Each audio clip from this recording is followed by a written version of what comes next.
Okay, so within this tutorial, we're going to look at the dissection of a skill. And I guess by that we mean that we're going to look at how we would break a skill down. We'd chunk it into parts. We'd look at its different elements, somewhat like a biological dissection of some organ or another.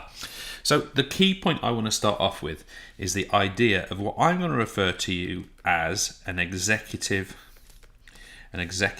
motor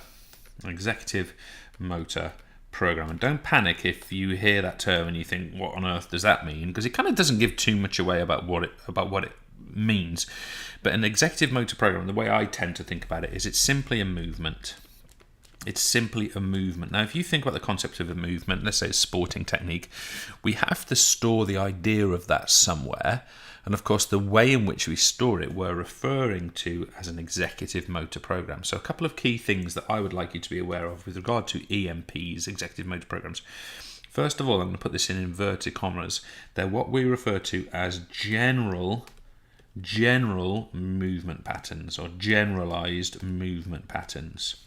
And what we mean by that is that we hold something like an executive motor program for something along the lines of running, throwing, jumping, catching, these kind of generalized motor programs, which of course we can use in a variety of different ways. We're also going to say about them that they are, I should have put a little bullet point there, we're also going to say about them that they are stored, and I wonder if you know what's going to come next. They are stored in what we refer to as the long-term memory, the LTM. Okay, so these executive motor programs are stored in our memory, in our long-term memory. Now, look, if you haven't looked at the multi-memory model, then I would suggest you have a look at that. But it suggests that we have a short-term and a long-term memory, as well as something called a short-term sensory store. And of course, it's the long-term memory which is the most permanent, assuming that that movement is being used. And finally, and I think this in many ways summarizes the entire point we're trying to get at here, it's what we'd describe as all the information, and the all is the key bit here, all the information required to execute a movement. Okay, so the executive motor program to execute a movement. So the executive motor program has everything stored there, or it's a storage of everything required to produce a particular movement pattern. Okay, and that becomes a very interesting concept longer term, because it means that, of course, what is that information? What is all for you, for I? Does that distinguish how effective my performance of, I don't know, we're going to look at badminton smash in a minute, my badminton smash compared to yours? Is that a distinction between skilled and less skilled, or highly skilled or unskilled? And these become interesting questions. Now, what I want to do is I want to introduce you to the idea that an executive motor program, or any kind of motor program, can be broken. In fact, let me choose a different color. Let me choose a yellow. The point I want to get to here is that it can be broken into what we call subroutines. And think of subroutines as part of an overall movement that we are going to effectively break a skill down into. So let's look at an example, see if we can grasp this main concept. What have we got here? We have got a badminton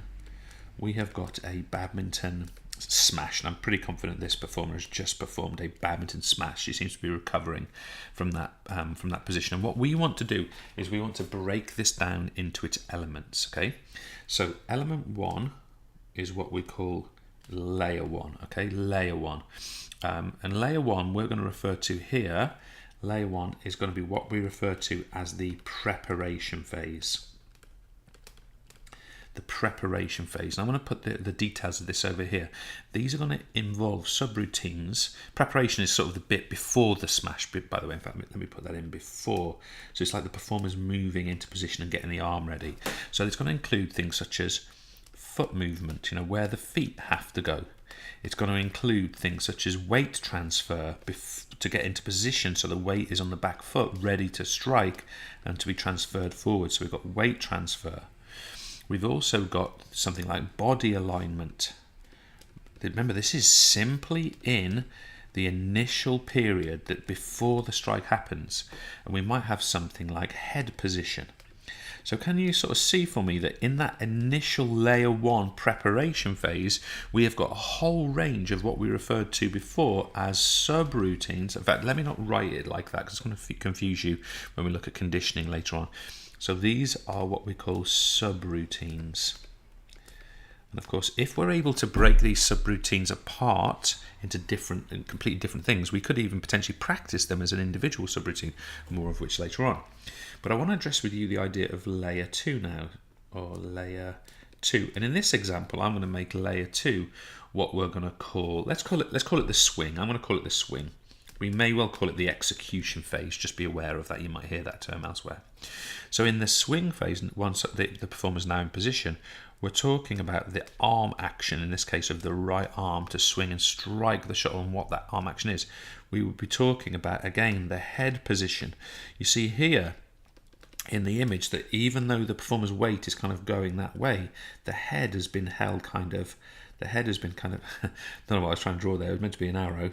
The head is being held upright here in an upright position. The head position maintains the stability. We go back to balance we've looked at in our anatomy and or our exercise physiology courses. We say, well, look, balance is positioning the centre of mass above the base of support. Well, here's the base of support, and perhaps here's the centre of mass. It's above the base of support. So the head position is important, so we need to get that right.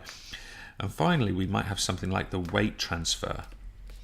The weight transfer in that situation there. And then we've also got perhaps layer 3, and you could, by the way, you could get much more detailed than this. By the way, this is very superficial the way we're looking at it here. Let us loosely refer to layer 3 as the follow through. We often call this the recovery phase, the follow through. And in that follow through, again, we're talking about the arm position. What happens to the arm after the shot? Look, the arm position. The arm position. We could be talking about, again, the head position afterwards. You know, we've talked here that the head stays upright and still within the shot or after the shot. And we might be talking about then the return to what we might loosely call the ready position, ready for the next shot to come back towards us. So in other words, what we're doing here is we're breaking this skill down into its constituent parts. Another point I'd like to make with you here is that if I look at the transition from layer 1, layer 2 down to layer 3 and these different subroutines, there's a couple of things happening here. First of all, notice that we've got a sequence. Okay, so we've got things happening in a particular order.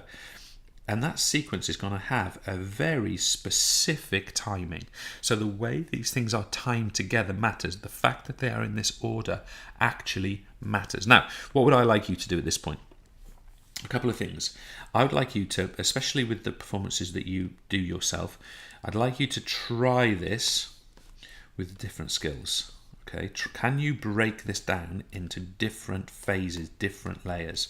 Try this with different skills. First of all, try it with skills that you are familiar with, and then maybe look at some other skills on YouTube or anywhere else and try and break them down, those that you're less familiar with.